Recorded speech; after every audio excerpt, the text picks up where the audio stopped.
ધારી લો કે એક ઘડિયાળ છે, કેન્દ્ર ઉપર 1 કુલમ જેટલો વીજભાર મૂકેલો છે, અહીંયા 12 કુલમ, અહીંયા 3 કુલમ, અહીંયા 6 કુલમ, 9, પછી એ જ રીતે અહીંયા 1, 2,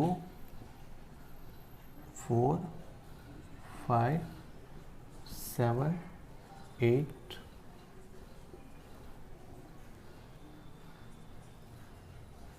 આ રીતે મૂકેલો છે અને એની વચ્ચેની ત્રિજ્યા ધારી લો કે અત્યારે આપી નથી પણ લખી નાખીએ 1 મીટર છે. ત્રિજ્યા કેટલી છે? 1 મીટર છે. તો તમને કીધું છે કે ફોર્સ નેટ કેટલું થાય, આની ઉપર એફ કેટલું થાય એ પૂછ્યું છે. હવે આમાં સમાન વીજભાર નથી એટલે થોડીક ગડબડ થાય એવું છે, પણ તમને ખબર પડી જાય એવું છે. જો આને લીધે અહીંયા બળ શોધો, આને લીધે અહીંયા શોધો, આને લીધે અહીંયા શોધો, બધા જુદા જુદા છે. આ મોટામાં મોટું છે, આ એનાથી ડબલ છે, આ એનાથી 3, 4, 5, 6, 12 ગણું છે. પણ તમે વિચારો કે એક જે આની ઉપર બળ લગાડે છે એવું ને એવું અહીંયા 7 પણ બળ લગાડે છે. તો 7 ગણું બળ માઇનસ 1 ગણું બળ થાય. 7 ગણું એટલે આમ 7 ગણું બળ આવશે ને આમ 1 ગણું એટલે ટોટલ 6 ગણું બળ આમ આવશે. અથવા એક બીજી રીતે સમજાવું કે આનું બળ ને આનું બળ એકબીજાને કેન્સલ કરી નાખવાનું છે અને પરિણામી બળ કેટલું આવશે? 6 જેટલું. તો હું આને શું કરું? 7 કુલમની જગ્યાએ 6 લખી નાખું ને આને કાઢી નાખું, થાય. એ જ રીતે આ બેને બાદ કરીએ તો અહીંયા 6 કુલમ લખી નાખું અને આને કાઢી નાખું.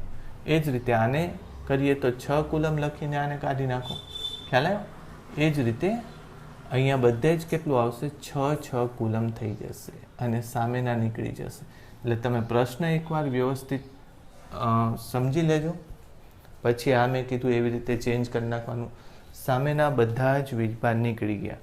આવું મેં શું કામ કર્યું? કારણ કે મેં જે કોન્સેપ્ટ લીધો છે કે વર્તુળની ઉપર સમાન અંતરે જો સરખા વિદ્યુતભારો હોય તો મારે કેલ્ક્યુલેશન ઇઝી પડે છે, કેલ્ક્યુલેશન સહેલી પડે છે, રાઈટ? તો હવે આ કેલ્ક્યુલેશન કરવા માટે ફરીથી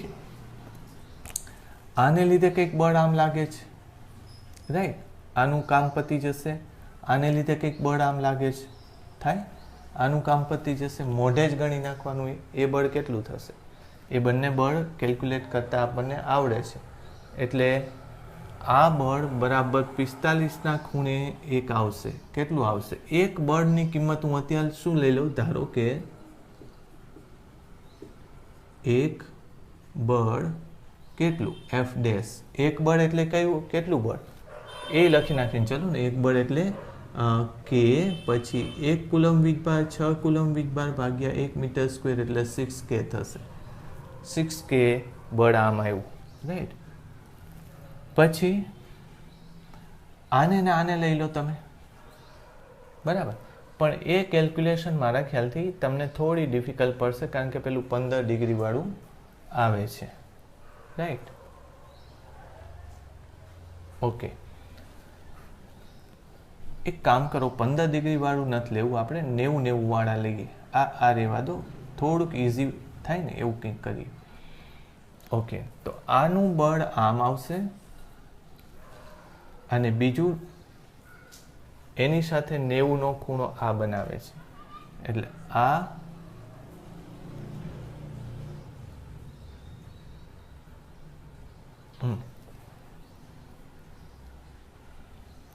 એક આમ જ લખી નાખીએ. ચલો, 1 પછી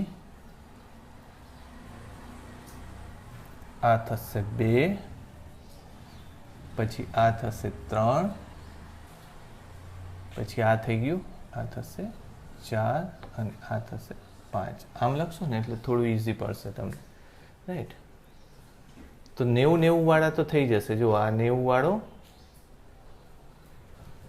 એક બળ આમ આવશે. 90 વાળાનું મેં કેટલું કીધું તમને? 2F એટલે 6K. આની વાત કરું છું, આની અને આ, સોરી, આ, બરાબર?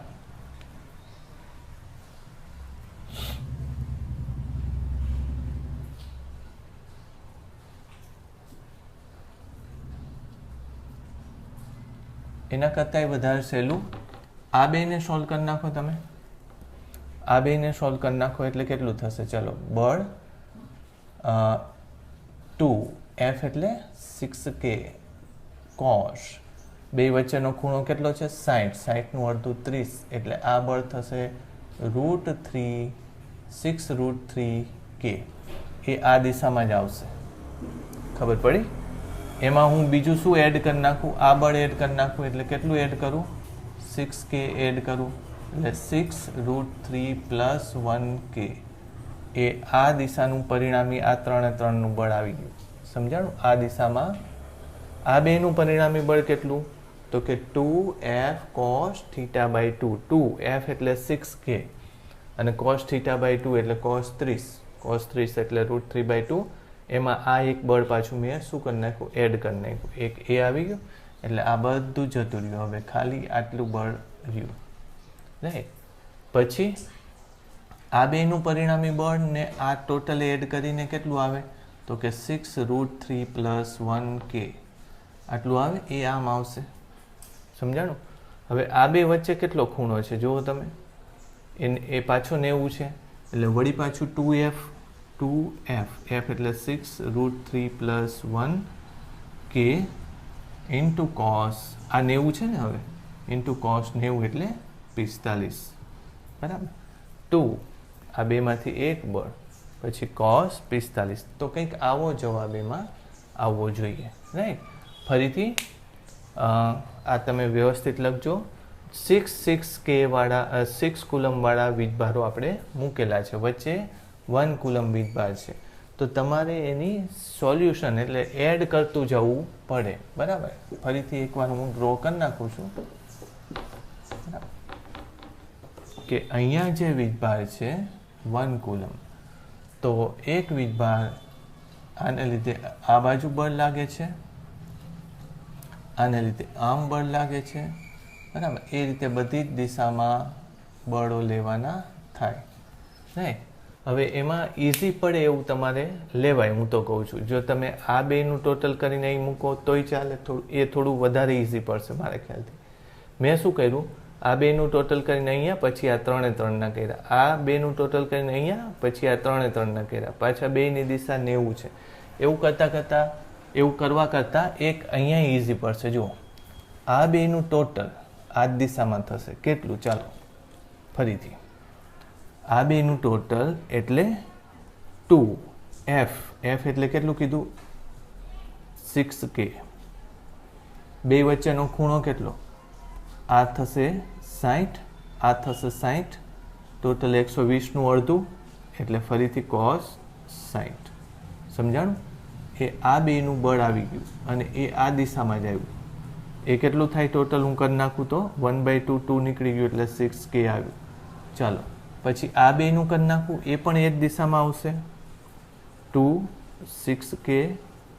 પણ હવે cos 60 નહીં પણ 30 એટલે 6√3K એવું થશે ને.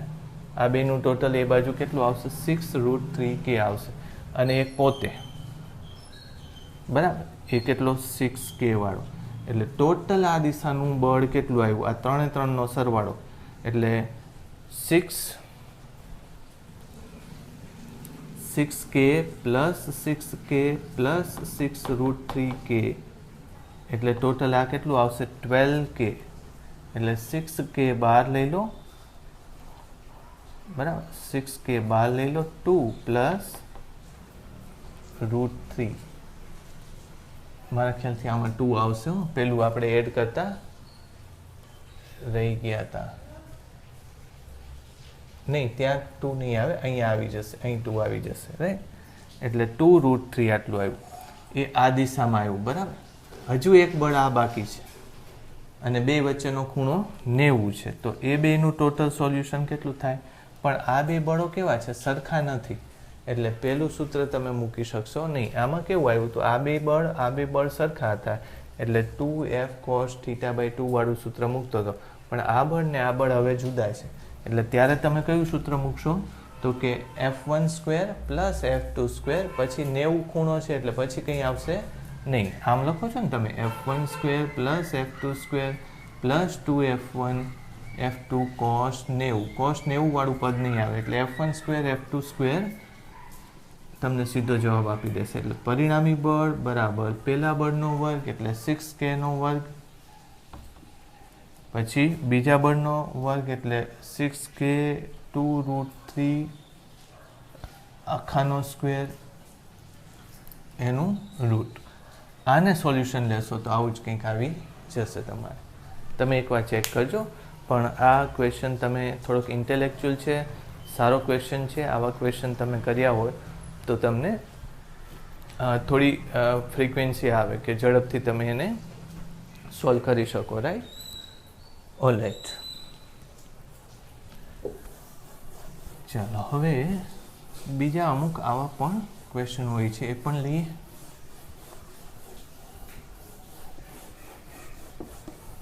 3-4 એની વેરાયટી છે, એકાદી આપણે વાત કરીએ. પહેલા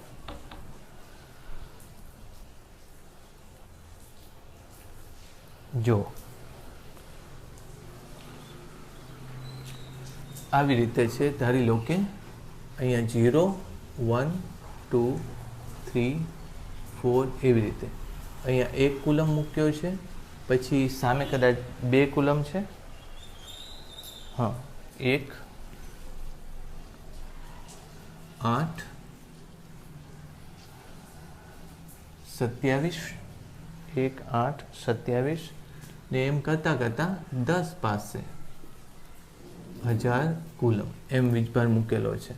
તો આનું ટોટલ બળ કેટલું થાય શોધવું છે. આ મીટર્સ છે બધા. આનાથી એક સહેલો દાખલો હું તમને હોમવર્કમાં આપીશ. તો આમ તો વાંધો આવે એવું નથી. સીધું આમાં આને લીધે અહીંયા બળ આમ જ છે, આને લીધે અહીંયા બળ પણ એ જ દિશામાં છે, બધાને લીધે આમ જ છે. એટલે સાદો સરવાળો કરો તો પણ ચાલે. સીધું જ લખીએ આપણે F. K બહાર નીકળી જશે બધામાંથી K. પછી આ 1 તો આવે જ છે એટલે 1 બહાર નીકળી જશે. બરાબર? એટલે આ 1 KQ ના છેદમાં R એટલે 1 નો સ્ક્વેર થાય આવું. પછી ફરીથી જોજો, મેં બાજુમાં શું લઈ લીધું, શું બહાર લીધું, K અને 1 બહાર લઈ લીધો. 1 એટલે આ 1 બહાર લઈ લીધું. આની ઉપર આપણે બળ આ બધાને લીધે શોધવું છે. તો K અને આ 1 બહાર, પછી આ 1/આ અંતરનો સ્ક્વેર, 8/આ અંતરનો સ્ક્વેર એવું છે. એટલે 8/2 નો સ્ક્વેર એટલે 8, પછી 27/3 નો સ્ક્વેર એટલે 27 થાય ને આવું. એટલે એમ કરતાં કરતાં 1000 ના છેદમાં 1000 જ આવશે. રાઈટ? 100 હશે, આ 100 હશે, 1000 નહીં મળે.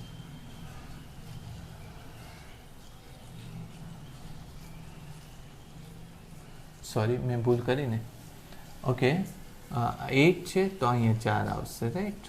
અહીંયા કેટલું આવશે? 3 નો સ્ક્વેર એટલે 9 આવશે, અને અહીંયા 100 આવશે. રાઈટ? ચલો, K 1 + 2 + 3 + કેટલું આવશે? એમ 10 આવશે સીધું જ. રાઈટ? તો આ 1 થી 10 નો સરવાળો. હવે જો તમને ખબર હોય તો 1 થી n નો સરવાળો એમ સતત કરવો હોય તો શું લખાય? n + 1/2. જો યાદ હોય તો ખ્યાલ આવ્યો ને? તમામ ક્રમિક આવતી સંખ્યાનો સરવાળો કરવો હોય તો આ રીતે સરવાળો થાય, n + 1/2. તો અહીંયા શું લખી દેવાય? સીધું જ કેટલામો આંકડો છે છેલ્લો? 10. 10 + 11/2 એટલે 55k થાય આનો જવાબ સીધો. રાઈટ? તો આવા ક્વેશ્ચન ઘણીવાર હોય છે કે તમે આવા કોઈ સ્ટાન્ડર્ડ ઇક્વેશનનો ઉપયોગ કરીને એનો જવાબ લખવાનો થાય. રાઈટ? 1 કુલમ અહીંયા લખીએ 0, 1 મીટર, 2 મીટર, 3 મીટર એવી રીતે. અહીંયા લખો 1 કુલમ -1 કુલમ એવું જ છે, +1 કુલમ, -2 કુલમ, +3 કુલમ, એ જ રીતે -4 કુલમ. એ રીતે છેક કેટલા પાર્ટ આપ્યા છે એવું કંઈ છે નહીં, અનંત છે. ચાલો આને જો સોલ્વ કરશો અહીંનું ટોટલ બળ કેટલું થાય એ શોધવું છે. તો ટોટલ બળ કેટલું થાય, આને લીધે આમ આવશે, બીજું બળ આને લીધે આમ આવશે, ત્રીજું આમ આવશે, ચોથું આમ આવશે. એટલે એક બળ પ્લસ લખવાનું, બીજું બળ માઇનસ લખશું આપણે. તો લખીએ આમાં શું આવશે, કે અને 1k તો કોમન આવી ગયો, અંદર શું વધશે 1/1 સ્ક્વેર માઇનસ 2/2 સ્ક્વેર એટલે 4 પ્લસ 3/3 સ્ક્વેર એટલે 9 માઇનસ 4/4 સ્ક્વેર એટલે 16 વગેરે આવું થાય. ઓકે, કે 1 માઇનસ 1/2 પ્લસ 1/3 માઇનસ 1/4 પ્લસ 1/5 એ રીતે ચાલ્યા કરે, રાઈટ. હવે એક સૂત્ર તમને આપી દઉં અહીંયા. ચાલો આમ છે, એક સૂત્ર આપી દઉં, ln 1 plus x is equal to x minus x square x minus x by 1 minus x square by 2 plus x cube by 3 minus x raise to 4/4. આવું કંઈક સૂત્ર છે, મેથ્સનું એક આવું સૂત્ર છે. આ સૂત્રને તમે યાદ રાખજો, આનો યુઝ આપણે કરવાનો રહે. જો અહીંયા જો એક્સની કિંમત 1 લઈ લઉં તો શું થાય, ln 1 પ્લસ 1 બરાબર 1 માઇનસ 1/2 પ્લસ 1/3 માઇનસ 1/4 એવું થઈ જાય, રાઈટ. તો એ તો આ જ છે, જુઓ તમે આ વસ્તુ આવી ગઈ. તો એનો મતલબ શું થયો, આની કિંમત કેટલી છે ln 2. તો અહીંયા તમે શું લખી નાખશો, કે ln 2 એટલે 0.693. યાદ રાખજો, ln 2 એટલે કેટલું છે, કારણ કે ln 2 બરાબર 0.693 અથવા ln x લખવું હોય તો 2.303 ઇન્ટુ log x આમ લખવાનું. આ તો યાદ રાખજો તે ln 2 ની કિંમત શું છે 0.693 છે. પણ જો તમને ખબર ન હોય તો ln બરાબર 2.303 ગુણ્યા log x એટલે log ટેબલમાં જોઈ લેવાનું, ખ્યાલ આવશે. ઠીક છે, તો આપણે આવા દાખલા થોડા લીધા, હવે નેક્સ્ટ ટાઈમ લેશું, રાઈટ. ઓલરાઈટ, તો આપણે જે આ છેલ્લો દાખલો લીધો એમાં આપણે થોડું એવું આપણે ડિસ્કશન એડ કરી નાખીએ.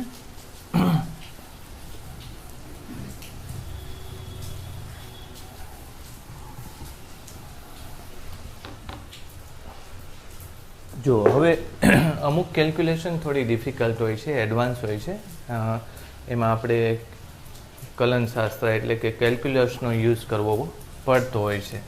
ધારી લો કે આવી કંઈક સિચ્યુએશન આપેલી છે, અહીંયા Q1 વીજભાર છે, અહીંયા Q2 વીજભાર છે, બે વચ્ચેનું ડિસ્ટન્સ ધારો કે ડિસ્ટન્સ તો અત્યારે નથી આપ્યું, અને આને આપણે કેવું કરી રાખ્યું છે, ફિક્સ કરી રાખ્યું છે, ફિક્સ છે એટલે આ ખસી શકતું નથી. હવે પહેલી વાત તો એ કે આને તમે પકડી રાખેલું છે અને આને જો છોડી દેશો તો v આવે, આનો વેગ આવે તો યસ એ વેગ આવશે. હા, v અચળ રહે તો અચળ નહીં રહે, કારણ કે આની ઉપર કંઈક બળ લાગે છે, બળની અસર નીચે ગતિ કરે છે એટલે v અચળ નહીં રહે. તો v વધે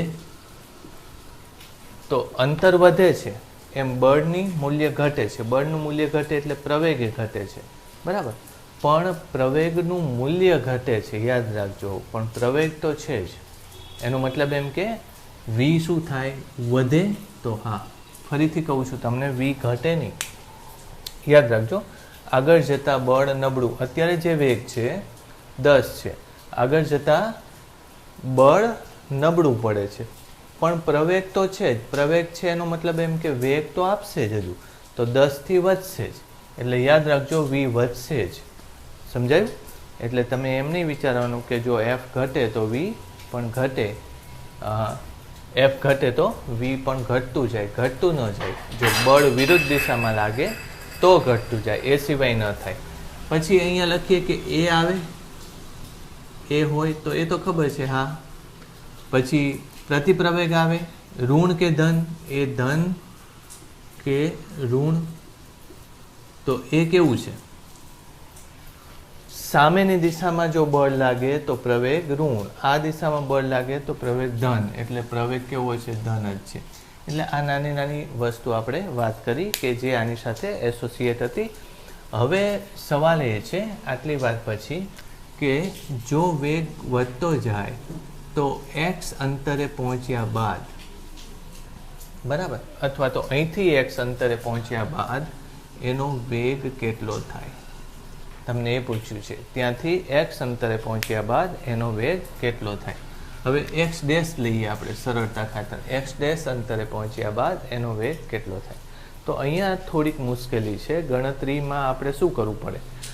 તો કે v અને x ને એસોસિએટ કરવું પડે. v અને x નો સંબંધ જોઈએ. એટલે પહેલા f તો છે જ, આપણે f ma ઉપરથી a તો મળી જશે. a f ના છેદમાં m. f તમને ખબર છે, f કેટલું છે? તો કે k પછી q1 q2 ના છેદમાં, અત્યારે અંતર બેયનું કેટલું લઈ લો? x લઈ લો. ખ્યાલ આવ્યો? q1 q2 by x square, બરાબર. અથવા તો આને છે ને, આને x1 અંતર કહી દો અને x2 અંતર આને કહી દો, બરાબર. એટલે અત્યારે કંઈક બળ કેટલું લાગે છે? કે q1 q2 by x square જેટલું. આમ તો મારે x1 લખવું જોઈએ, પણ હું કંઈક આ સ્થિતિનું બળ વિચારું છું. આ જગ્યાનું બળ ઓછું છે, અરે આ જગ્યાનું બળ વધારે છે, આ જગ્યાનું બળ કેવું છે? ઓછું છે. એટલે બળ બદલાય છે. બળ બદલાય છે તો પ્રવેગ પણ બદલાતો હોય. તો બદલાયેલો પ્રવેગ કેટલો થાય? આટલો થાય. હું કયા અંતરની વાત કરું છું? x અંતરની વાત કરી. એટલે શરૂઆતે ન લેવી ને અંતિમ સ્થાને ન લેવી, વચ્ચેનું કોઈ લેવું, કારણ કે સંકલન લેવાનું થાય છે. હવે મારે આમાં x આવી ગયું આ સૂત્રમાં, પણ એ ન આવવું જોઈએ. એની જગ્યાએ શું આવવું જોઈએ? v આવવું જોઈએ. તો તમને ખબર છે કે એની જગ્યાએ v લાવવા માટે dv/dt લાવવું પડશે, એટલે સમય આવશે. તો સમયવાળું કામ આપણાથી થશે નહીં. તો બીજી રીતે આપણે કરીએ કે એની જગ્યાએ dv/dt લખ્યા પછી આમ લખી નાખો, dv/dx અને dx/dt લખી નાખો. dx/dt એટલે જે તે સમયનો વેગ, આવું થઈ જશે. તો એને કયા સ્વરૂપમાં લખી શકશો? v dv/dx. આ ફરીથી હું નહીં લખું, આ હવે યાદ રાખજો તમે, બરાબર. એ ને dv/dt એ લખાય અને એને v dv/dx એ લખાય. એટલે અહીંયા જો હું લખું v dv/dx is equal to k q1 q2 ભાગ્યા x સ્ક્વેર. હવે v વાળા સાથે રાખો અને x વાળા સાથે રાખો. એટલે v dv is equal to k q1 q2 by x square into dx. ચલો આનું સંકલન લઈ લો. તો આનું સંકલન શું થશે? v સ્ક્વેર ના છેદમાં 2, બરાબર. અને આનું સંકલન શું થશે? k q1 q2 ભાગ્યા 1/x સ્ક્વેર નું સંકલન શું થાય? -1/x. અહીંયા x1 થી x2. x1 જ્યારે હોય ત્યારે વેગ 0 છે અને x2 હોય ત્યારે વેગ v છે. v વેગ આપણે શોધવાનો છે, એટલે થોડું લાંબુ છે આ, બરાબર. તો એનું સૂત્ર શું આવશે જુઓ? તો v સ્ક્વેર ના છેદમાં 2, પછી આને તમે શું લખશો? 1/x1 -1/x2 k q1 q2 1/x1 -1/x2 આમ મૂકી દો અને આને 2 ઉપર મૂકી દો. તો v બરાબર 2k q1 q2 x2 - x1 ભાગ્યા x1 x2 એનો રૂટ.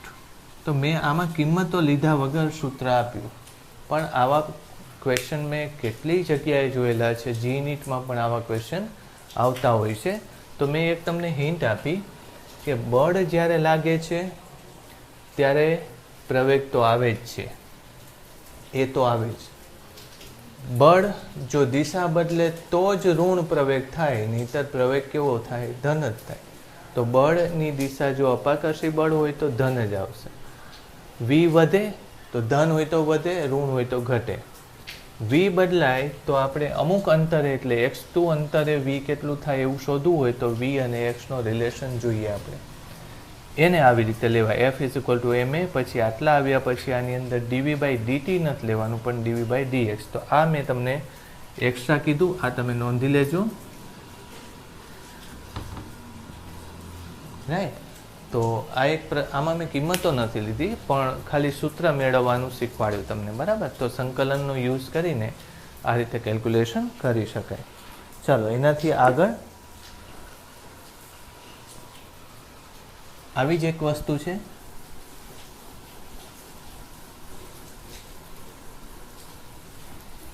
એમાં પહેલાં તો એ જોઈએ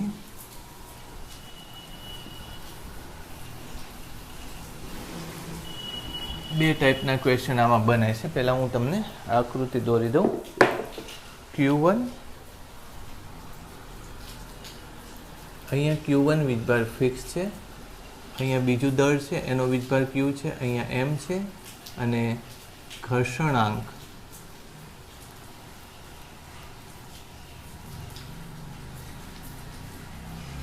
મ્યુ છે, બરાબર. આવું છે. અને હવે તમને પૂછે છે કે મ્યુની એવી કિંમત શોધો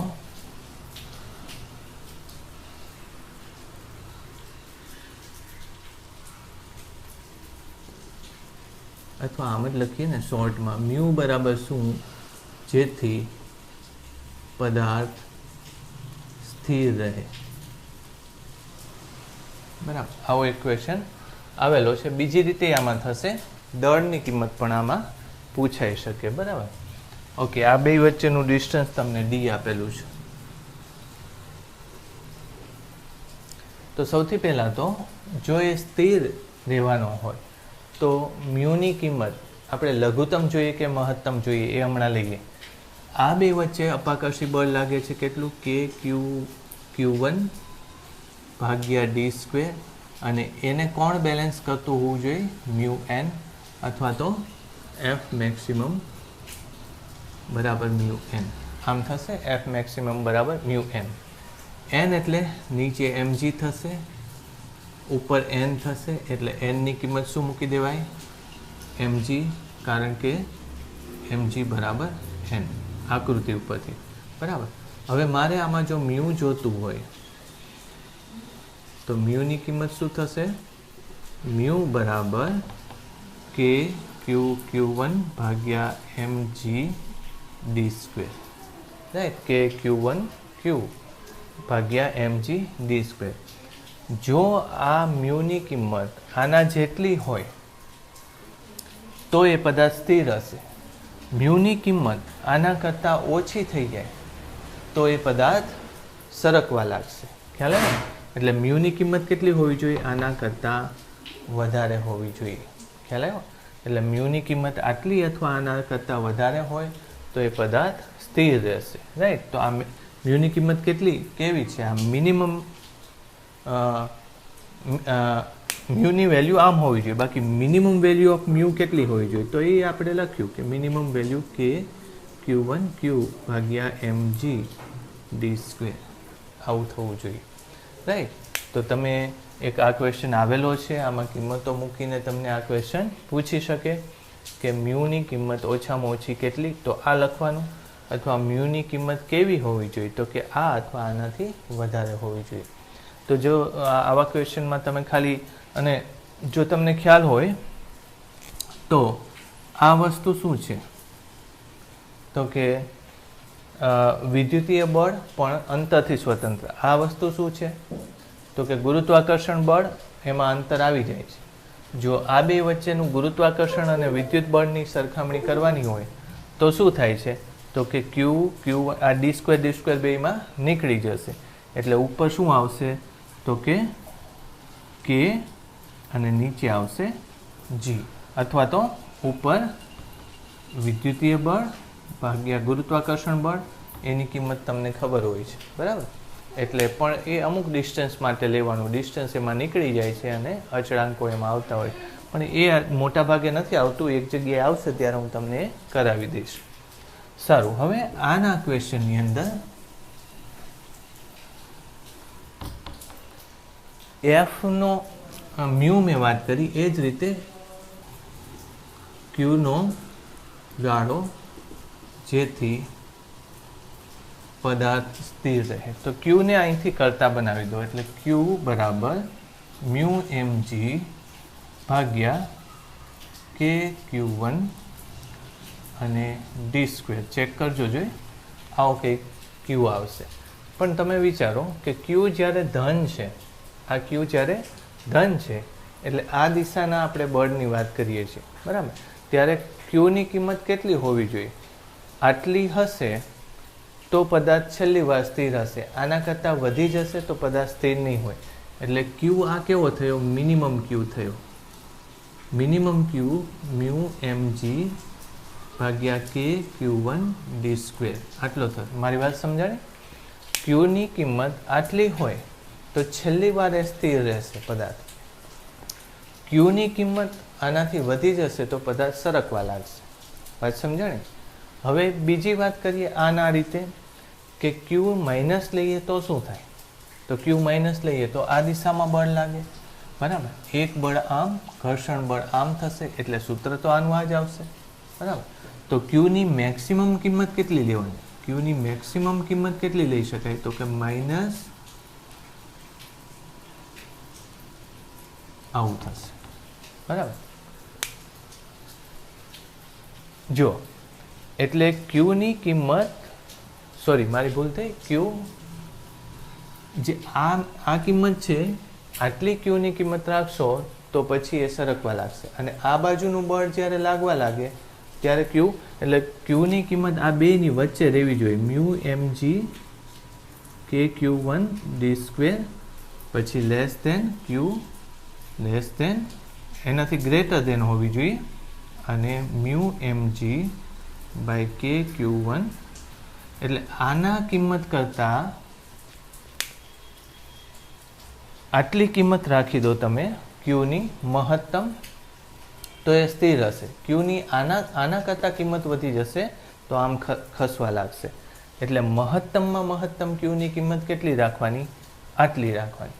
ન્યૂનતમમાં ન્યૂનતમ ક્યુની કિંમત કેટલી રાખવાની? આટલી રાખવાની. એનો મતલબ એમ કે આ અને આ કિંમત વચ્ચે ક્યુ રાખશો તો પદાર્થ સ્થિર રહેશે. મારી વાત સમજાય છે?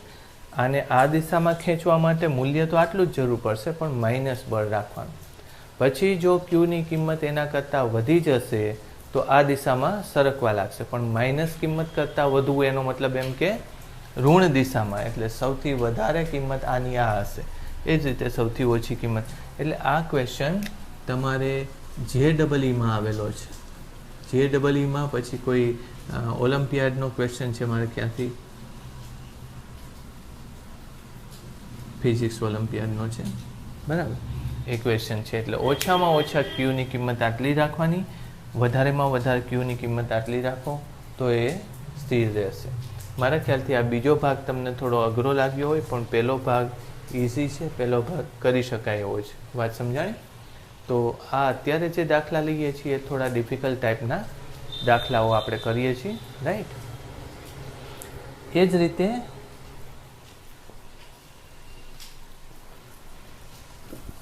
આવી રીતે એક પ્રશ્ન છે.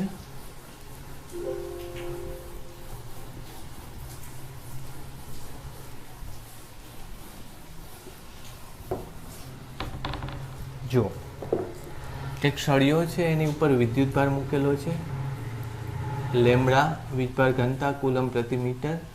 સળિયાથી અમુક અંતરે ક્યુ જેટલો વિદ્યુતભાર છે. સળિયાની લંબાઈ L છે અને તમને એમ કહે છે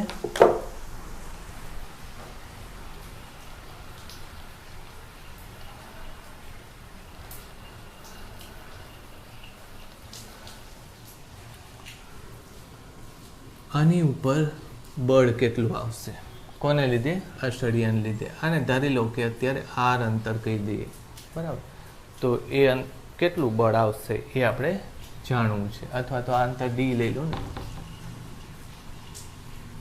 સળિયાના વિદ્યુતભારને લીધે આ વીજભાર ઉપર કેટલું બળ આવે એ આપણે મેળવવું છે. તો હવે જો આને લીધે અહીંયા બળ અચળ નથી એટલે શું કરવું પડે? નાનકડો ટુકડો લઈ લો કે એનો વીજભાર કેટલો લઈ લો, DQ વીજભાર લઈ લો. DQ વીજભાર અહીંથી કેટલા અંતરે છે? X અંતરે છે એવું લઈ લો. પછી આપણે આગળ સંકલન કરવું પડશે. એટલે આ ડી ક્યુ વીજભારને લીધે આની ઉપર લાગતું બળ કેટલું થશે તો કે બળ બરાબર કે પછી ક્યુ ડી ક્યુ ના છેદમાં એક્સ સ્ક્વેર અને આ બળને શું કરી નાખશું ડીએફ બળ કરી નાખશું. પછી આ બધા જ ટુકડાને લીધે અહીંયા લાગતું બળ એક જ દિશામાં છે એટલે બધા બળનો સાદો સરવાળો કરી શકાય એટલે સંકલન લઈ શકાય આમ. બરાબર. તો અહીંયા હું લખું તો એફ ઇઝ ઇક્વલ ટુ સંકલન કે ક્યુ ડી ક્યુ ના છેદમાં એક્સ સ્ક્વેર. બરાબર. પણ સંકલન છે ડી ક્યુનું એટલે ક્યુનું છે અને ચલ છે અંદર એક્સ. બરાબર. ચલ કોણ છે એક્સ. સંકલન શેનું છે ક્યુનું. તો તમારે ડી ક્યુને શેમાં ફેરવવું પડશે એક્સમાં ફેરવવું પડશે. તો એને આમાં તમે લખી શકશો. જુઓ આ લંબાઈ આખી લંબાઈ એલ હોય આમ લખીએ આપણે આખી લંબાઈ એલની અંદર એકમ લંબાઈની અંદર વિદ્યુતભાર કેટલો છે લેમડા જેટલો છે. વીજભાર ઘનતા આપેલી છે. તો આ નાની લંબાઈને શું કહી દઈએ ડીએક્સ લંબાઈ કહી દઈએ. તો ડીએક્સ લંબાઈમાં જે વીજભાર છે એને આપણે શું કીધું છે ડી ક્યુ વીજભાર કીધો છે. આ સમજ પડી. એટલે ફરીથી કહું તો આટલી લંબાઈનો એકમ લંબાઈનો વિદ્યુતભાર આ વીજભાર ઘનતા એટલે એકમ લંબાઈ દીઠ રહેલી વિદ્યુતભારનું મૂલ્ય. તો એકમ લંબાઈ દીઠ લેમડા છે વીજભાર તો ડીએક્સ લંબાઈ દીઠ કેટલો વીજભાર થાય તો કે ડી ક્યુ બરાબર લેમડા ડીએક્સ. એ આમાં મૂકી દેવાય એટલે સંકલન કે ક્યુ લેમડા ડીએક્સના છેદમાં x square is equal two કે ક્યુ લેમડા સંકલન એક્સના છેદમાં એક્સ સ્ક્વેર. તો કે ક્યુ લેમડા શું થશે -1/x. ચાલો હવે ક્યાંથી ક્યાંનું સંકલન લેવાનું છે તો તમે જુઓ તો એની આખી લંબાઈ કેટલી છે અહીંથી શરૂ કરીને અહીં સુધીનું લેવાનું છે. તો આખી લંબાઈ એલ પ્લસ ડી થી લઈને ડી. પણ તમારે સંકલનમાં યાદ રાખજો લિમિટ નાનેથી લઈને મોટી લિમિટ શરૂ કરવી તમારે. એટલે અહીંયા શું લખશું લિમિટમાં ડી થી લઈને એલ પ્લસ ડી આવું સંકલન આવશે. એટલે આમ જતાં જતાં અંતર વધે છે. આપણે જે સંકલન કરીએ ને એમાં વધારો ધ્યાનમાં રાખવાનો છે. આ નિશાની ભલે આવતી હોય ખ્યાલ આવ્યો ને નહીંતર પાછી નિશાની ઉલટાવી પડે. તો શું થશે બોલો કે ક્યુ લેમડા પછી આને પહેલાં મૂકી દઈએ માઇનસ છે એટલે 1/d minus 1/l plus D આવું થશે ઇઝ ઇક્વલ ટુ આ ઉપર શું થઈ જશે ઉપર એલ વધશે કે ક્યુ લેમડા એલના છેદમાં ડી એલ પ્લસ ડી આવું કંઈક જવાબ આવવો જોઈએ. પણ આ ઘણીવાર શું કિંમતના સ્વરૂપમાં આપે. મેં શું કીધું તમને સળિયાને લીધે વિદ્યુતભાર ઉપર કેટલું બળ લાગે એ શોધવું છે. પણ સળિયો લાંબો છે એટલે બે વીજભાર વચ્ચે અંતર ફિક્સ નથી રહેતું. ફિક્સ ન રહે તો આ ટુકડાએ અહીંયા લગાડેલું બળ અને આ ટુકડાએ અહીંયા લગાડેલું બળ જુદું હોય એટલે સીધું ન લખી શકાય. એટલે આપણે શું કરવું પડે વચ્ચેનો એક વિભાગ લો એને ડી ક્યુ વીજભાર કહો. ડી ક્યુ વીજભાર અહીંયા કેટલો બળ લગાડે એ શોધી કાઢો આવી રીતે. પછી એને સંકલનમાં ફેરવી નાખું. સંકલનમાં ડી ક્યુની જગ્યાએ ડીએક્સ આવવું જોઈએ. તો એકમ લંબાઈ દીઠ વીજભાર છે લેમડા તો ડીએક્સ લંબાઈ દીઠ વીજભાર જે હોય એને આમ લખી નાખો તમે. ખબર પડી. એને આમાં કિંમતમાં મૂકી દો એટલે જવાબ મળી જશે. રાઈટ. ઓકે સારું. હવે અત્યારે જે મેં કીધું સંકલન લેવાનું એ રીત કાયમી ઉપયોગી છે ખરી પણ અમુક વાર કોમન સેન્સથી પણ જવાબ આવી જાય. જોઈએ આપણે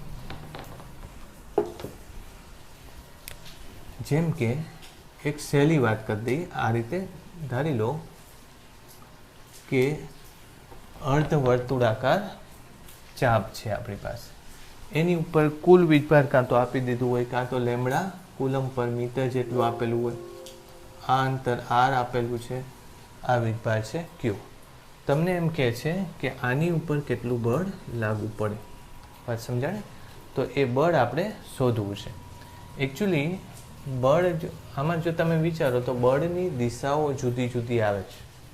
ખ્યાલ આવ્યો ને. આની અંદર તમે એમ કહી શકો કે ભાઈ હું સંકલન લઈ લઉં તો જો આવી રીતે સાદી રીતે આ વીજભાર કેટલો છે ડી ક્યુ વીજભાર છે. ડી ક્યુને લીધે ક્યુ ઉપર લાગતું બળ એટલે કે ડી ક્યુના છેદમાં આર સ્ક્વેર બરાબર તમે શું લખશો, ડીએફ લખશો, રાઈટ. અને પછી જો તમે એમ કહો કે કેટલું બળ, તો કે એફ બરાબર સંકલન કરી નાખો કે ક્યુ અચળ છે અને આર પણ અચળ છે, આર સ્ક્વેર સંકલન ડી ક્યુ કરી નાખો, પછી કે ક્યુના છેદમાં આર સ્ક્વેર સંકલન ડી ક્યુ, એટલે આ તાર ઉપરનો કુલ વીજભાર, બરાબર.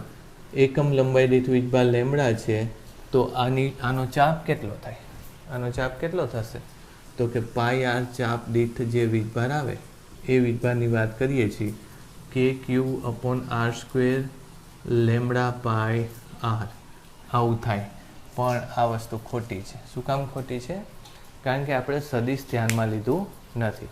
જ્યારે આપણે બળની વાત કરીએ છીએ ત્યારે બળનું અદિશ મૂલ્યનું સંકલન કરતા હોય છે. એટલે એ સોલ્યુશન કેમ લેવું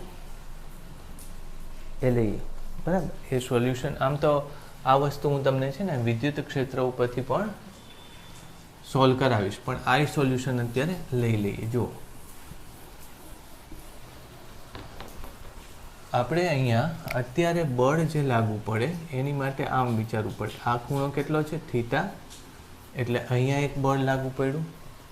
બળની બે દિશાઓ ધ્યાનમાં લો, જેમ કે થીટા છે, એટલે એક બળની દિશા, આમ તો હું તમને છે ને આ વિદ્યુત ક્ષેત્ર ઉપરથી સમજાવીશ, પણ અત્યારે ખાલી હિન્ટ આપી દઉં, બરાબર. તો આ બળ ધારી લો કે આટલા ભાગને લીધે આવ્યું એ બળ ડીએફ છે, તો આ દિશા કઈ થશે, તો કે ડીએફ એક્સ બરાબર ડીએફ કોસ થીટા, એક આ થાય. અને એ જ રીતે એક બળ બીજું આ દિશામાં પણ આવે બધાનું, બરાબર. તમામ ભાગો બે ટાઈપના બળ આપશે, એક તો એક્સ દિશામાં, બીજું વાય દિશામાં. એટલે બીજું બળ કયું આવશે, ડીએફ વાય બરાબર ડીએફ સાઇન થીટા, બરાબર. હવે આ બેના જુદા જુદા સંકલન લઈને આપણે એનું મૂલ્ય લેવું પડે. પણ હું તમને આ વસ્તુ એટલે નથી કરાવતો કે હું તમને આ સૂત્ર સીધું વિદ્યુત ક્ષેત્ર દ્વારા કેવી રીતે મેળવાય ને એ આપી દઈશ. એટલે એ સૂત્ર યાદ હશે ને તો આટલી બધી લપ કરવી પડશે નહીં, સહેલાઈથી એ પ્રશ્નનો જવાબ તમને મળી જશે, રાઈટ. ઓકે, તો એ વસ્તુ થશે નહીં, હું એમ કહું છું અત્યારે. ઓલરાઈટ, હવે બીજા જે સૂત્રો આવે છે એ લોલકવાળી વાત આવે છે. એટલે લોલકનું હું તમને સમજાવી દઉં પહેલા.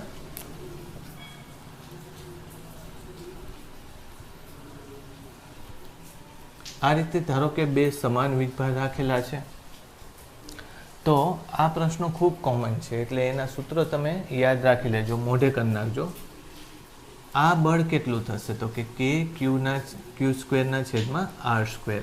આર એટલે શું લેશો, એક લોલક છે, બે વચ્ચે બેની ઉપર વીજભાર ક્યુ છે, એમના દળ પણ લઈ લો, એમ જેટલા દળ છે, અથવા એક કામ કરો ને Q1 Q2 લઈ લઈ, એટલે Q1 Q2 વીજભાર, M1 M2 દળ, રાઈટ. ઓકે, તો હવે આની ઉપર એક નીચેનું બળ લાગશે M2G, એક બળ લાગશે તણાવ બળ T2, બરાબર. આ બળને, આ ખૂણાને આપણે શું કહેશું, થીટા. તો આ ખૂણો પણ શું થાય, આ ખૂણો પણ શું થશે, થીટા.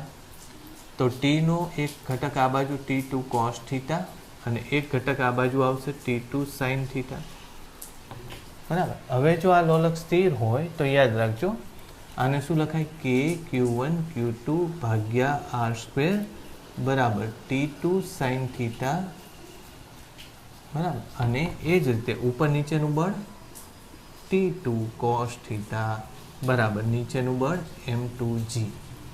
એટલે અત્યારે 2 લખ્યા છે ને, 2 કાઢી નાખજો બધા, બરાબર.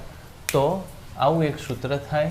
તો ટેન થીટા બરાબર સીધું જ લખી નાખું, આના ભાગ્યા ટેન થીટા બરાબર શું થાય, કે Q1 Q2 ભાગ્યા આર સ્ક્વેર ભાગ્યા M2G, બરાબર. M2G આવું થશે. આર શોધી શકાય. આર કેટલું છે, તો કે આ લંબાઈ L હોય તો L કોસ થીટા આટલી ઊંચાઈ અને L સાઇન થીટા આટલી થાય, એનું ડબલ કરવાનું. એટલે મારી વાત સમજો, આર બે આ વચ્ચેનું અંતર છે, તો એલ કોસ થીટા આટલી ઊંચાઈ ને એલ સાઇન થીટા આટલું થાય. એને જો ડબલ કરી નાખો તો શું થશે? તો કે 2 r ને શું લખશું? r 2l sin theta થશે. It's equal to 2n sin theta. So we can write કે q1 q2 ભાગ્યા 2l sin theta પછી 1/2 1/m2g, રાઈટ. તો આવી રીતનું એક સૂત્ર તમને મળે. આ શેનું છે? tan થીટાનું સૂત્ર છે. એટલે હવે આની અંદર તમે q1 q2 આ q2 વાળું છે એ કાઢી નાખો તો સૂત્ર કેવું થાય? tan થીટા બરાબર k q1, આમ તો q સ્ક્વેર કરી નાખો, બેયને શું કરી નાખો? q સ્ક્વેર 2l sin, સમજવા માટે એનો સ્ક્વેર છે અને 1/2 mg, રાઈટ. આવું થશે. હવે આની અંદર ચલ કયા કયા છે? તો કે થીટા એ ચલ છે, પછી લંબાઈ તો મોટા ભાગે નથી હોતો, ક્યુ ચલ હોઈ શકે, એમ ચલ હોઈ શકે, કદાચ તણાવ બળ શોધવાનું કહે તો આ બે બીજા ઇક્વેશન છે, રાઈટ. પણ હું આ 4 વસ્તુ ઉપર માર્ક કરી શકું. તમને કોઈ પણ 3 વસ્તુ આપેલી હોય અને ચોથી વસ્તુ તમને પૂછેલી હોય કે આટલી લંબાઈના લોલક, બે લોલકને બેના દળ સરખા છે, બેના દળે સરખા આપ્યા, બેના દળ સરખા છે, બે ઉપર આટલો વીજભાર છે, તો કેટલો ખૂણો બનાવે, રાઈટ. તો તમે એક આ સૂત્ર લખી નાખજો. પછી આમાં થીટા પૂછી શકે, તમને એમ પૂછી શકે કે આટલો ખૂણો બનાવવા માટે કેટલો વીજભાર હોવો જોઈએ, બાકીનું દળ આપ્યું હોય, અથવા તો આટલો ખૂણો બનાવવા માટે બે ગોળાઓનું દળ કેટલું રાખવું જોઈએ, અથવા તો એક ખૂણો કેટલી લંબાઈના ગોળા માટે, કેટલી લંબાઈના લોલક માટે બને, વગેરે પ્રશ્નો બની શકે છે. એટલે આ તમે લોલકના કિસ્સામાં આ વસ્તુ કાયમ કોમન સામાન્ય રહે જ છે, એટલે એમાં મુશ્કેલી પડવી જોઈએ નહીં. ઓકે, મેં q1 q2 શું કામ લીધું હતું એ હવે તમને કહું. જો ધારી લો કે આ ભાગને હું θ1 કહી દઉં, આ ભાગને હું θ2 કહી દઉં. સૂત્રો આપણે જે બનાવ્યા એ તો એના એ જ છે. તો હવે સમજો મારી વાત, આને હું કાઢી નાખું. આ જે હતું ને એ હવે જરૂરી નથી, right. Okay, q1 greater than q2 હોય તો A θ1 greater than θ2, B θ1 less than θ2, C θ1 equal to θ2 અને D કહી શકાય નહીં, અથવા તો માહિતી અધૂરી છે. એટલે સ્વાભાવિક રીતે આ તો આવવાનું નથી. હવે જોવો જોઈએ, જો તમે q1 વધારો, આ વીજભાર વધારો આના કરતાં, તો કયો ખૂણો વધે? તો હકીકતમાં મોટાભાગના સ્ટુડન્ટ શું કે q1 greater than θ1 greater than θ2 થાય એટલે આ ખૂણો વધે. એવું નથી થતું. આમ જોવા જઈએ તો જો વિદ્યુત ભાર વધે ને તો શું થાય? બળનું મૂલ્ય વધે. કારણ કે પહેલાં તમે બળ શું લેતા હતા? q²/r², અને હવે શું લેશો કે q1 q2 ભાગ્યા r² લેશો, બરાબર. તો એક વીજભાર વધારી દેશો તો બળનું મૂલ્ય બીજા કરતાં વધી ગયું. આ ધારો કે 10 ન્યૂટન હતું ને આ કેટલું થઈ ગયું? 20 ન્યૂટન. પણ આની ઉપર આ 20 ન્યૂટનનું આમ બળ લગાડે છે અને આની ઉપર આ પણ 20 ન્યૂટનનું જ બળ લગાડે છે. વાત સમજાણી? પરસ્પર બળ નાના મોટા ન થાય. એટલે એક બળ જેટલું લાગ્યું એ બીજું બળ એટલું ને એટલું જ લાગશે.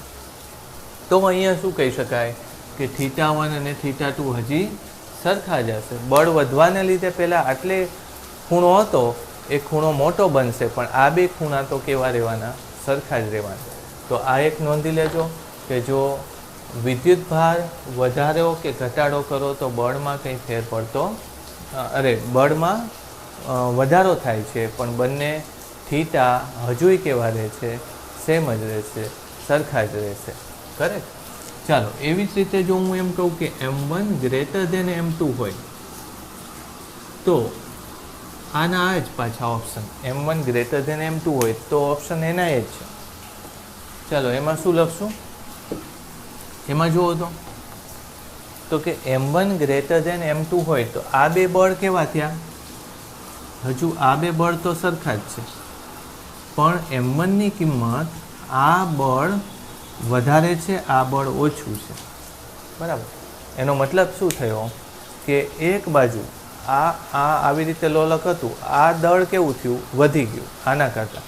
તો આ લોલક આમ જશે. મારી વાત સમજાશે? ખ્યાલ આવ્યો ને? આમ છે તો પહેલાં સરખું હતું, હવે આ બાજુનું દળ વધી ગયું એટલે લોલક આમ થઈ જશે. એટલે કયો ખૂણો ઘટશે? દળ આનું જો વધારે હોય તો θ1 ઘટી જશે અને θ2 વધી જશે. એટલે આ ઓપ્શન આવવો જોઈએ. બળ બરાબર છે, બેયના જે ખૂણા છે બેયની તરફ લાગતું, આ દિશામાં લાગતું બળ આમ સરખું જ છે, પણ નીચે તરફનું બળ નાનું મોટું થઈ ગયું એટલે જે બળ મોટું થાય એ તરફ આમ ઘટી જશે અને θ એ પ્રમાણે બદલાશે. ઓકે. પૂછાઈ ગયેલો પ્રશ્ન લઈએ કે આવી રીતે તમને કીધું છે કે θ બરાબર 45ના કોણે તે સ્થિર છે. કોણ? લોલક.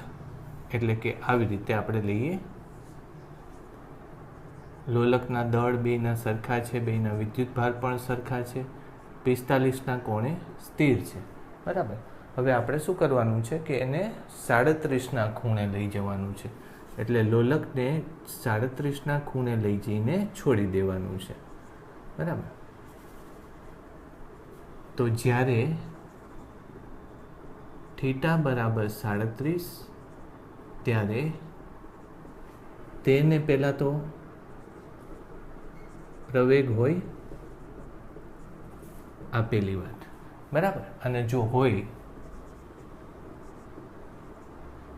તો એ પ્રવેગ કેટલો આ શોધવું છે આપણે. ઓકે. હવે સૌથી પહેલાં તો એ વાત કરવાની કે તમે અહીંથી છોડી દો એને તો બંને કેટલા ખૂણે છે? 37ના ખૂણે છે. તો એની સ્થિરતા ક્યાં છે? 45ના ખૂણે છે. તો એનો મતલબ એમ કે 37ના ખૂણેથી આ લોલક અસ્થિર છે, એટલે આ બંને પહોળા થઈને 45ના ખૂણે જતા રહે છે. વાત એ સમજાણી. તો 45ના ખૂણે જતાં એની ગતિ કેવી હોય? પ્રવેગી હોય કે અચળ વેગી ગતિ હોય? બરાબર. તો ધક્કો લાગે છે અહીંયા તમને સ્વાભાવિક રીતે ખબર પડે કે અહીંયા નીચેનું બળ જે છે mg અને આ બળ જે છે એ તણાવ બળની સાથે સંતુલનમાં અહીંયા છે. પણ અત્યારે આ બળ જે છે આ બળ કયું ગણશો? વિદ્યુતીય બળ. વિદ્યુતીય બળ કેવું છે? મોટું છે. તો જ એને ધક્કો લાગે છે ને. વિદ્યુતીય બળ મોટું છે. આ ત્રણનું સંતુલન જળવાતું નથી. એ સંતુલન અહીંયા જઈને જળવાય છે. શું કામ? કારણ કે અહીંયા જતાં વિદ્યુતીય બળ ઓછું થઈ જાય છે. mg એટલું ને એટલું રહે છે, તણાવ બળ પણ એટલું ને એટલું રહે છે. આવી રીતે આપણે સમજવાનું છે. બરાબર. તો અહીંયા પહેલાં કહેશું કે અહીંયા શરૂઆતમાં 37ના ખૂણે 37 માટે Fe વધારે છે એટલે F નેટ આવે. આથી પ્રવેગ પણ મળે. બસ આટલી વસ્તુ સમજવાની છે કે પ્રવેગ પણ મળે. જો કે આ મૂળ પ્રશ્નની અંદર પ્રવેગ હોય એવું નથી. આ તો મારે તમને સમજાવવાનું છે કે અત્યારે આ ખૂણે પ્રવેગ હોય કે નહીં, આપણે એ વસ્તુ સમજવાનું છે. તો પ્રવેગ હશે. એનું શું કારણ છે? mg અચળ છે. તણાવ બળ વધઘટ થઈ શકે. સમજાણું ને કે તણાવ બળ સંતુલનમાં રાખવા માટે વધારે કે ઓછું થાય. પણ અત્યારે Feની કિંમત જે છે એ વધારે છે એટલે હજુ લોલકને મોટા ખૂણે લઈ જવાની કોશિશ એ કરે. રાઈટ. એટલે પ્રવેગ આવે. ચાલો હવે એ પ્રવેગ સમજવું હોય તો કઈ રીતે સમજવાનું? તો આપણે ફરીથી આમ દોરીએ કે એને Fe બળ આમ લાગે છે, પછી નીચે mg લાગે છે, આમ ઉપર તણાવ બળ લાગે છે. લોલક આવી રીતે ગતિ કરી શકે એટલે આપણે આ દિશાના બળ લેવાનું થાય. આ દિશામાં એને પ્રવેગ હશે. પ્રવેગ કેટલો? એ પ્રવેગ આપણે શોધવો છે. ઓકે, તો આપણે આમાં ખૂણાઓ લેવા પડશે ધ્યાનમાં. અત્યારે મેં તમને શું કીધું છે? પ્રવેગ કેટલો થાય, પ્રવેગ ગણવાનો છે. મૂળ પ્રશ્ન આ છે, બરાબર. તો અત્યારે આ ખૂણો કેટલો હતો? આ ખૂણો ઉપરનો કેટલો હતો? 37ના ખૂણેથી આપણે છોડવાનું છે. એનો મતલબ એમ કે આ ખૂણો પણ કેટલો થાય? 37 થાય, બરાબર. એના બે ઘટકો લઈ લો બંનેના. આ ઘટક કયો થાય? mg cos 37. cos 37 મેં તમને કીધું હતું કેટલું થાય? 4/5. mg cos 37 એટલે mg 4/5. તો આ બાજુનું બળ કયું થાય? mg sin 37. sin 37 એટલે 3/5. આ થશે 3/5. ખ્યાલ આવ્યો? fe નો એક ઘટક એટલે આ જો 37 હોય તો આ કેટલું થશે? 53 થશે. 53નો એક ઘટક આ બાજુ એડ થશે, fe cos 53. cos 53 એટલે કેટલું થાય? 4/5. સોરી, cos 53 એટલે 3/5 થાય. 3/5. cos 53 3/5. અને એ જ રીતે આ બાજુ fe sin 53. sin 53 એટલે 4/5. 4/5. ઓકે, હવે આ બે બળ બેલેન્સ થઈ જાય છે. આની અત્યારે ચર્ચા કરવાની જરૂર નથી. આ બે બળ બેલેન્સ થતા નથી કારણ કે લોલક આમ ઉપર જાય છે, બરાબર.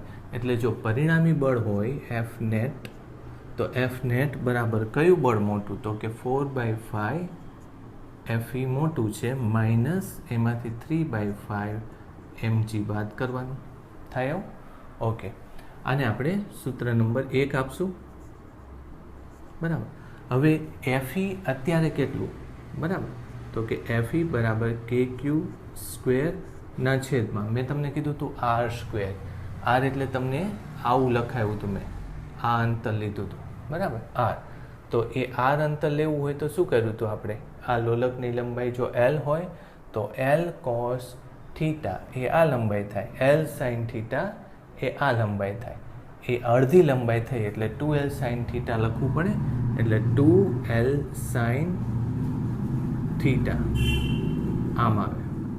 મેં જો તમને યાદ હોય તો આ લખાવેલું છે.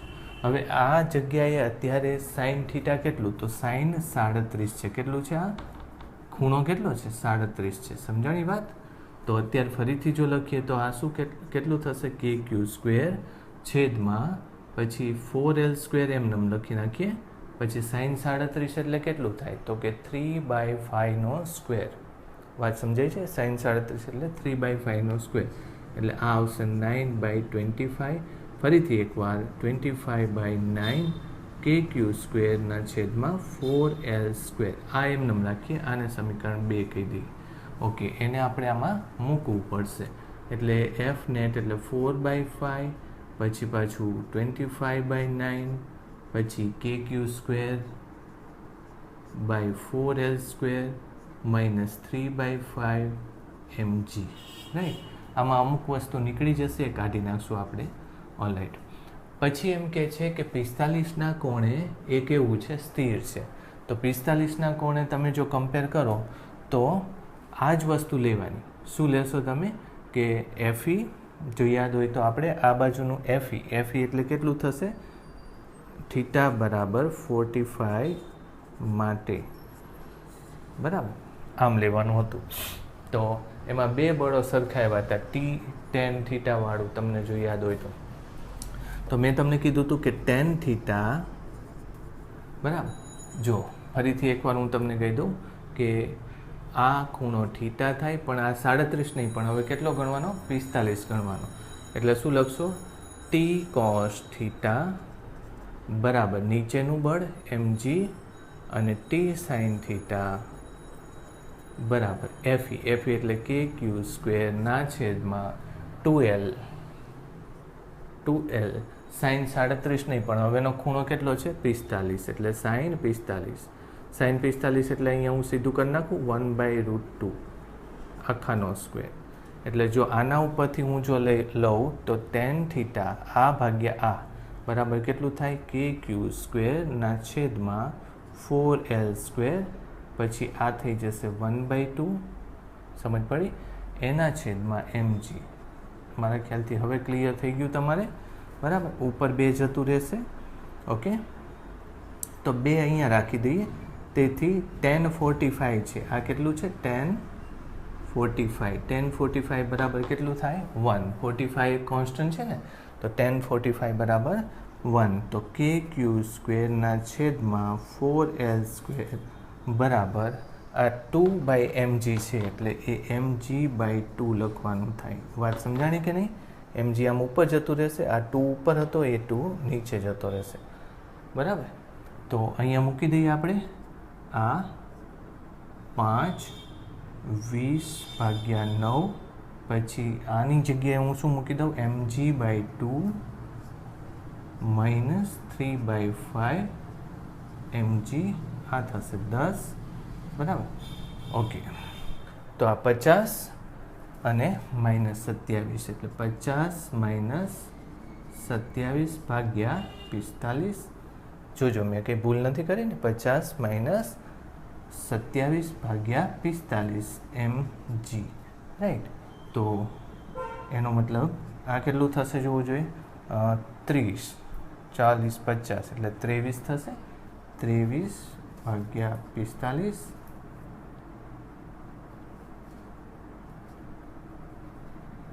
આટલું થશે. કરેક્ટ. તો એ FE છે. એટલે હવે ફાઇનલ સ્ટેપ લખીએ તો, સોરી FE નથી પણ આ F નેટ છે. FE તો આટલું આવ્યું, આ F નેટ લખીએ. બરાબર, તો F નેટ બરાબર M ગુણ્યા A બરાબર 23/45 ગુણ્યા mg. M નીકળી ગયું તો પ્રવેગ કેટલો આવશે? 23/45 g. રાઈટ, તો આવું કંઈક આવશે. તો આ થોડો ડિફિકલ્ટ હતો કેલ્ક્યુલેશનવાળો, પણ આપણે જે ગઈ વખતે સમજ્યા એના આધારે જ આ દાખલો ગણી શકાય એવું છે. ફરીથી એકવાર હું રિપીટ કરાવી દઉં કે લોલક કયા ખૂણે સ્થિર છે? 45ના ખૂણે સ્થિર રહી જાય છે એવું તમને કીધેલું છે. લોલકને તમે કેટલા ખૂણે લઈ જાઓ છો? 37ના ખૂણે લઈ જાઓ છો. એટલે લોલક આમ છે, આ જગ્યાએ સ્થિર છે, એને આમ નીચે લઈ જાઓ તો લોલક આમ પાછું આવવાની કોશિશ કરે. સમજાણું? એટલે આમ નીચે લઈ જાઓ તો સ્પ્રિંગ જાણે દબાઈ ગઈ હોય એટલે ઉપર જવાની કોશિશ કરે, તો ત્યાં એનો પ્રવેગ આવે. એ જગ્યાનો પ્રવેગ લેવાનો છે. તો મેં શું કર્યું? પહેલાં આ 37ના ખૂણે આ બળ mg હતું. આ ત્યારનું FE બળ છે. mgના 2 ઘટક, mg cos 37 એટલે 4/5, પછી એ જ રીતે mg sin 37 એટલે 3/5. એ જ રીતે FEના 2 ઘટક, FE cos 53 એટલે FE 3/5 અને FE sin 53 તો FE ગુણ્યા 4/5. આ બળ અને આ બળ અત્યારે બેલેન્સ થઈ જાય, કારણ કે લોલંક ઉપર નીચે નથી જતું, એટલે એને જરૂર પડે તો લેવાય, પણ અત્યારે જરૂર નહીં પડે. હવે આ બે બળમાંથી કયું બળ મોટું થાય? તો કે આ બળ મોટું થવાનું, આ બળ નીચે ઓછું થવાનું, કારણ કે આમ દબાયું છે એટલે એ આમ ઉપર જવાનું કોશિશ કરે છે. એનો મતલબ શું થયો? કે આ બળ મોટું છે, આ નાનું છે, એટલે F નેટ આવું આવશે. ખબર પડી? હવે એમાં FE એટલે કેટલું? તો કે આપણને ખબર છે કે ક્યુ સ્ક્વેરના છેદમાં કેટલું લખવાનું છે? 2L sin θ. આવું મેં ગઈ વખતે શીખવાડ્યું હતું. બરાબર, L એટલે લોલકની લંબાઈ, sin θ એટલે અત્યારે કેટલો ખૂણો છે? 37નો ખૂણો છે. એ તમે મૂકી દો તો મારા ખ્યાલથી આવું આવે છે. 2L મેં જાણી જોઈને 2L સાથે રાખ્યું, કારણ કે 2L આમાં પણ આવવાનું છે. ખબર પડી? એટલે 2Lનો 4L² કરી નાખ્યું. sin 37 એટલે 3/5, એનો સ્ક્વેર એટલે 9/25 થાય. તો 25/9 KQ²/4L² એવું થાય. આને તમે આની અંદર મૂકી દો. 4/5 આ વેલ્યુ મૂકી દો, આ વેલ્યુ મૂકી દો. હવે આ વેલ્યુ તમે આના ઉપરથી ડિરાઈવ થશે. તો તમે ત્યારે જો તમને યાદ હોય તો મેં તમને એક સૂત્ર લખાયું હતું. શું સૂત્ર લખાયું હતું? tan θ બરાબર KQ²/2L sin θ આખાનો સ્ક્વેર ભાગ્યા mg. એવું મેં ગઈ વખતે સૂત્ર લખાવેલું છે. તો આમાં ખૂણો હું કેટલો મૂકીશ? અત્યારે tan θ એટલે tan 45, આમાં sin θ એટલે sin 45, 1/√2 એટલે એનો સ્ક્વેર થતાં 1/2 આવશે. એટલે આવું કંઈક કિંમત આવશે, કારણ કે tan 45ની કિંમત કેટલી છે? 1. એટલે આને તમે 1ની પેલી બાજુ લઈ જાઓ તો mg/2 થાય. એને તમે આમાં વેલ્યુ મૂકી દો તો તમને આટલો જવાબ મળે. બરાબર. ઓકે.